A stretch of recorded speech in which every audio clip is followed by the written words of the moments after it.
വാവെണ്ണിലാവേ വാടാத பூவே என் வாழ்வில் மீண்டும் எனையேன்ற தாயே கண்ணோடு இமையாய் சுகமான சுமையாய் இரு கையிலேந்தி தாலாட்டுவேனே காற்றோடு தலை கோதி நதியோடு தவழ்ந்து உயிரோடு உயிராக உறவாடும் அழகே പനിയോട് വിളയാടി മലരൂഞ്ചലാടി തറൈ വന്ന് തമിഴ് പേസും ഇരുകാൽ വെണ്ണിലവേ സിറകാക ഉൻ. ഹലോ ചെല്ലക്കുട്ടീസ്, welcome back to our family. എല്ലാവരും സുഖമായിട്ടിരിക്കണമെന്ന് വിശ്വസിക്കുന്നു. നമ്മളും സുഖസുന്ദരമായിട്ടിരിക്കുന്നു കേട്ടോ. ഇപ്പം നമ്മൾ പോയിക്കൊണ്ടിരിക്കുന്നത് കോദണ്ഡരാമ ക്ഷേത്രത്തിലോട്ടാണ് കേട്ടോ. അതായത് രാമേശ്വരത്ത് നിന്ന് നമ്മൾ ധനുഷ്കോടി പോകുന്ന ഒരു റൂട്ടിലാണ് ഈ ഒരു ക്ഷേത്രം ഉള്ളത് കേട്ടോ.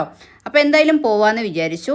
എനിക്കിതുകൂടെ പോകുന്ന സമയത്ത് ഇവിടുത്തെ ഒരു ആകാശത്തിന്, എനിക്കിവിടെ വന്നപ്പോൾ തന്നെ ഞാൻ എല്ലാവരോടും പറഞ്ഞു കേട്ടോ, എന്തോ ഒരു പ്രത്യേകത തോന്നി. അത് എനിക്ക് മാത്രം തോന്നുന്നതാണോ എന്ന് എനിക്കറിയില്ല. എന്തോ ഒരു പ്രത്യേകത, എന്തോ ഒരു ഇത് തോന്നുന്നുണ്ട്, എന്താണെന്നറിയില്ല. പിന്നെ മനോഹരമായിട്ടുള്ള റോഡും എല്ലാം ഭയങ്കര ഒരു ഇതായിരുന്നു. ആ കാണുന്നതാണ് നമ്മളിപ്പോൾ പോകുന്ന ആ ക്ഷേത്രം കേട്ടോ. അപ്പോൾ ഒത്തിരി മനോഹരമായ ഒരു സ്ഥലം തന്നെയാണ്. അപ്പോൾ നമ്മൾ ഈ ഒരു ക്ഷേത്രത്തിലോട്ട് പോകുന്നത് ഈ ഒരു പാലത്തിൻ്റെ മേലെ കൂടെയാണ് കേട്ടോ. അതായത് കടലാണ് രണ്ട് സൈഡും. ആ കടലിൻ്റെ നടുവിലാണ് ഈ ഒരു റോഡ് പോലെ പാലം ഇട്ടിരിക്കുന്നത് കേട്ടോ. ഇവിടുത്തെ ഒരു ഇതെന്താന്ന് വെച്ചിട്ടുണ്ടെങ്കിൽ, രാവണൻ്റെ സഹോദരനായ വിഭീഷണൻ ഇവിടെ അഭയം പ്രാപിച്ചു എന്ന വിശ്വാസമുണ്ട് കേട്ടോ. അതേപോലെ തന്നെ 1964 സൈക്ലോൺ വന്ന സമയത്ത് ധനുഷ്കോടി മുഴുവൻ നശിച്ചു. ആ സമയത്ത് പോലും ഈ ക്ഷേത്രത്തിന് മാത്രം ഒരു കുഴപ്പവും വന്നിട്ടില്ല കേട്ടോ. അതാണ് ഇവിടുത്തെ ഏറ്റവും വലിയ അത്ഭുതം, ദൈവിക എന്നൊക്കെ വേണമെങ്കിൽ നമുക്ക് പറയാം. ഒരു കോറൽ പോലും ഒന്നും സംഭവിക്കാതെ ഈ ക്ഷേത്രം മാത്രം അങ്ങനെ നിൽക്കുന്നുണ്ട് കേട്ടോ. അപ്പോൾ അത് നമുക്ക് വല്ലാത്തൊരു അത്ഭുതം തോന്നിക്കുന്ന, എന്തോ ഒരു ശക്തി ഉള്ളത് ഒരു ഇത് തന്നെയാണ് നമുക്കും തോന്നിയത്. പിന്നെ എന്താ പറയുക, ഈ ക്ഷേത്രത്തിൽ കടലിന് ചുറ്റപ്പെട്ടതുപോലെ നമുക്ക് തോന്നാൻ പറ്റും. കാരണം വളരെ ശാന്തമായ ഒരു അന്തരീക്ഷമാണ് കേട്ടോ. അതേപോലെ തന്നെ ഇവിടെ നിന്നിട്ട് നമുക്ക് സൂര്യോദയവും സൂര്യാസ്തമയവും കാണാൻ പറ്റും. അതേപോലെ തന്നെ ഈ ക്ഷേത്രത്തിൽ രാമൻ, സീത, ലക്ഷ്മണൻ, വിഭീഷണൻ എന്നിവരുടെ വിഗ്രഹങ്ങളും ഇവിടെ നമുക്ക് കാണാൻ പറ്റും. സ്വാഭാവികമായും ധനുഷ്കോടി കാണാൻ പോകുന്നവർ ഇവിടെ കയറിയതിനു ശേഷം ധനുഷ്കോടിയിലേക്ക് പോകാറുള്ളൂ. പിന്നെ ഇവിടുത്തെ ചൂടെന്ന് പറയുന്നത് ഒത്തിരി ചൂടാണ് കേട്ടോ. കാരണം ഭയങ്കര ചൂട് കൂടുതലായിട്ട് നമുക്കും ഫീൽ ചെയ്തു.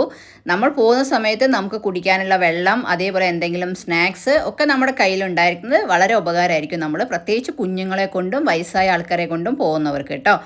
കാരണം അടുത്തൊന്നും അങ്ങനെ കടയോ അങ്ങനെ ഒന്നും ഇല്ലാത്തൊരു സ്ഥലമാണ് കേട്ടോ. അതേപോലെ തന്നെ നമ്മളിങ്ങോട്ട് പോകുന്ന സമയത്ത് ഒന്നുമില്ല നമ്മുടെ സ്വന്തം കാറിൽ പോവുക, അല്ലെങ്കിൽ ഏതെങ്കിലും ടാക്സി ഇവിടെ വന്നതിന് ശേഷം പിടിച്ചിട്ട് പോകുന്നതായിരിക്കും കുറച്ചുകൂടെ നല്ലതായിട്ട് തോന്നിയിട്ടുള്ളത് കേട്ടോ. പിന്നെ പറയാൻ പറ്റുന്നത് എന്താ പറയുക, പ്രകൃതിയുടെ നടുവിൽ നിലകൊള്ളുന്ന ഒരു പുണ്യ സ്ഥലമാണ് കേട്ടോ കോദണ്ഡരാമ ക്ഷേത്രം എന്ന് പറയുന്നത്. ഇതിൻ്റെ ഐതിഹ്യം എന്ന് പറയുന്നത് രാമായണവുമായി ഒത്തിരി ബന്ധമുണ്ട് കേട്ടോ. ലങ്കാധിപനായ രാവണൻ്റെ സഹോദരനായ വിഭീഷണൻ ധർമ്മപരനായ ഒരാളായിരുന്നു. അതുകൊണ്ട് തന്നെ രാവണൻ തെറ്റായ വഴിയിൽ പോകുന്നത് കണ്ട് അദ്ദേഹം അതിനെ എതിർത്തു. പിന്നീട് വിഭീഷണൻ രാവണനെ വിട്ട് ശ്രീരാമൻ്റെ ശരണമായി എത്തി. ആദ്യം വാനരസേനയിൽ ചിലർ അദ്ദേഹത്തെ വിശ്വസിച്ചില്ല.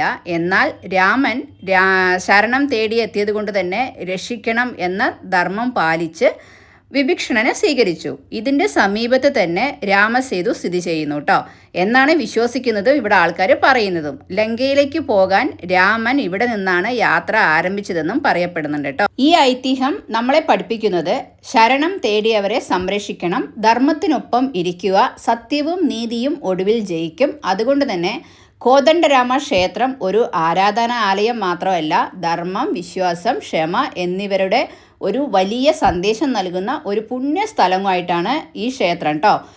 പിന്നെ ഈ ക്ഷേത്രത്തിനകത്തോട്ട് നമ്മൾ പോയി കഴിഞ്ഞാൽ പഴയ ചിത്രങ്ങളും ശില്പങ്ങളും കാണാൻ പറ്റും. പിന്നെ ശ്രീരാമൻ്റെ ജീവിതത്തിലെ സംഭവങ്ങൾ ചിത്രീകരിച്ചിട്ടുള്ള വാൾ പെയിൻറ്റുകൾ അതൊക്കെ ശ്രദ്ധേയമാണ് കേട്ടോ. ഇവിടെ നമുക്ക് ഒത്തിരി കാണാൻ പറ്റും.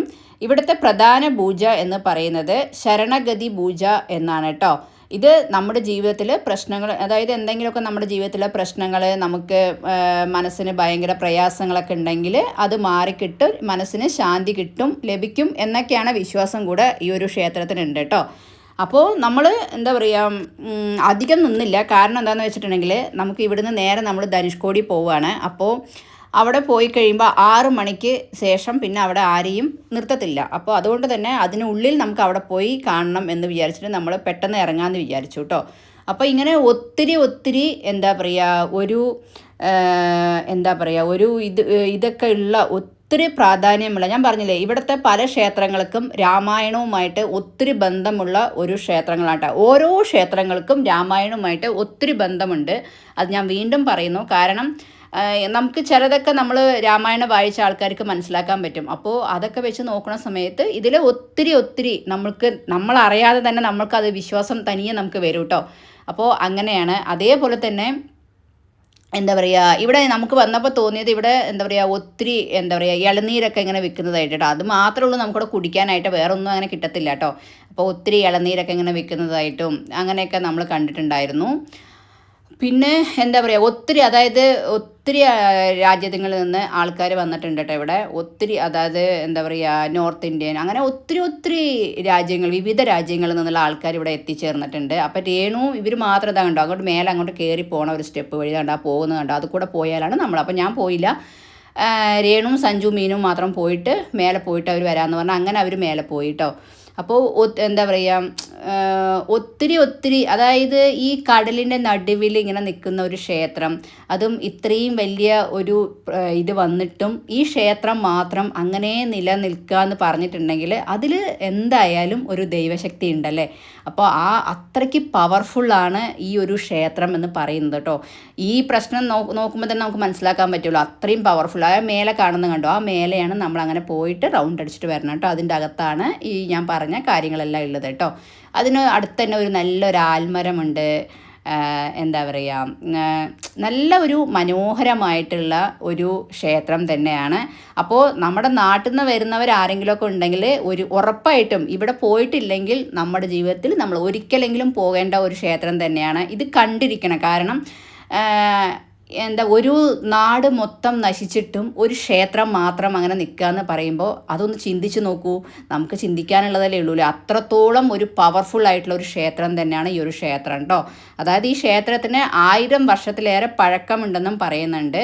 പിന്നെ വൈഷ്ണവ അങ്ങനത്തെ ഒരു ഇതായിട്ടുള്ള ഒരു ബന്ധം കൂടി ഉണ്ട് ഈ ഒരു ക്ഷേത്രത്തിന് കേട്ടോ. അപ്പോൾ ഒരിക്കലും നിങ്ങൾ ഇത് മിസ് ചെയ്യരുത്. കാരണം ഒരിക്കലും പിന്നെ ഇതിനെക്കുറിച്ചിട്ടുള്ളത് ഇംഗ്ലീഷിലും തമിഴിലും തെലുങ്കിലൊക്കെ അവിടെ എഴുതി വെച്ചിട്ടുള്ള ബോർഡാണ് ഈ ഒരു ബോർഡ് കേട്ടോ. നമുക്ക് പഠിച്ചാൽ മനസ്സിലാക്കാൻ പറ്റും.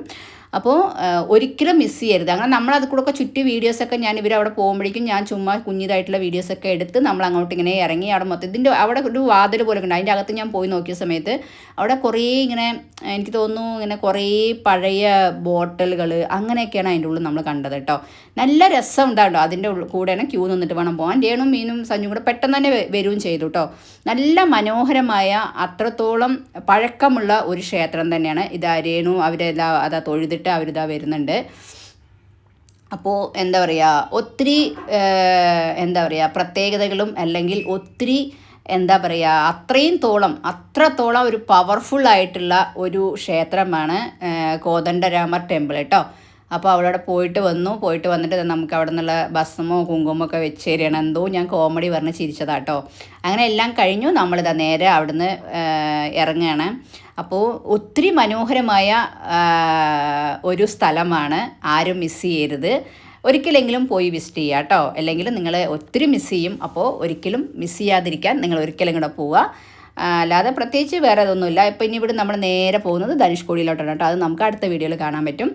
അപ്പോൾ എന്താ പറയുക എല്ലാവർക്കും നല്ലത് വരാൻ വേണ്ടി പ്രാർത്ഥിച്ചിട്ടുണ്ട്. ഇതിന് മുന്നേ ഞാൻ പറഞ്ഞില്ല, അതേപോലെ നമ്മൾ ചെയ്യുന്ന കാര്യങ്ങൾ സത്യസന്ധമാണെങ്കിൽ സത്യം എവിടെയും വിജയിക്കും. ഓക്കെ, അത്രയൊക്കെ തന്നെയുള്ളൂ. അപ്പോൾ ഇന്നത്തെ ഒരു കുഞ്ഞു വീഡിയോ ഇത്രയേ ഉള്ളൂ. നിങ്ങൾക്ക് എല്ലാവർക്കും ഇഷ്ടപ്പെട്ടു എന്ന് വിചാരിക്കണോ? ഇഷ്ടപ്പെട്ടാൽ ലൈക്ക് ചെയ്യാനും ഷെയർ ചെയ്യാനും കമൻറ്റ് ചെയ്യാനും മറക്കരുത്. ആരും ലൈക്ക് ചെയ്യുന്നില്ല. അത് കാണുമ്പോൾ എനിക്ക് ഇത്തിരി വിഷമമൊക്കെ ഉണ്ട്. ആ വിഷമം മാറാൻ വേണ്ടി നിങ്ങൾ ഈ വീഡിയോസിലൂടെ എല്ലാവരും ലൈക്കും കമൻറ്റും എല്ലാം ചെയ്യുന്ന വിചാരിക്കും. നിങ്ങളുടെ ഓരോ ലൈക്കും നമുക്ക് ഒത്തിരി വിലപ്പെട്ടതാണ്. അപ്പോൾ എത്രയേ ഉള്ളൂ. എല്ലാവർക്കും tata bye bye, love you much.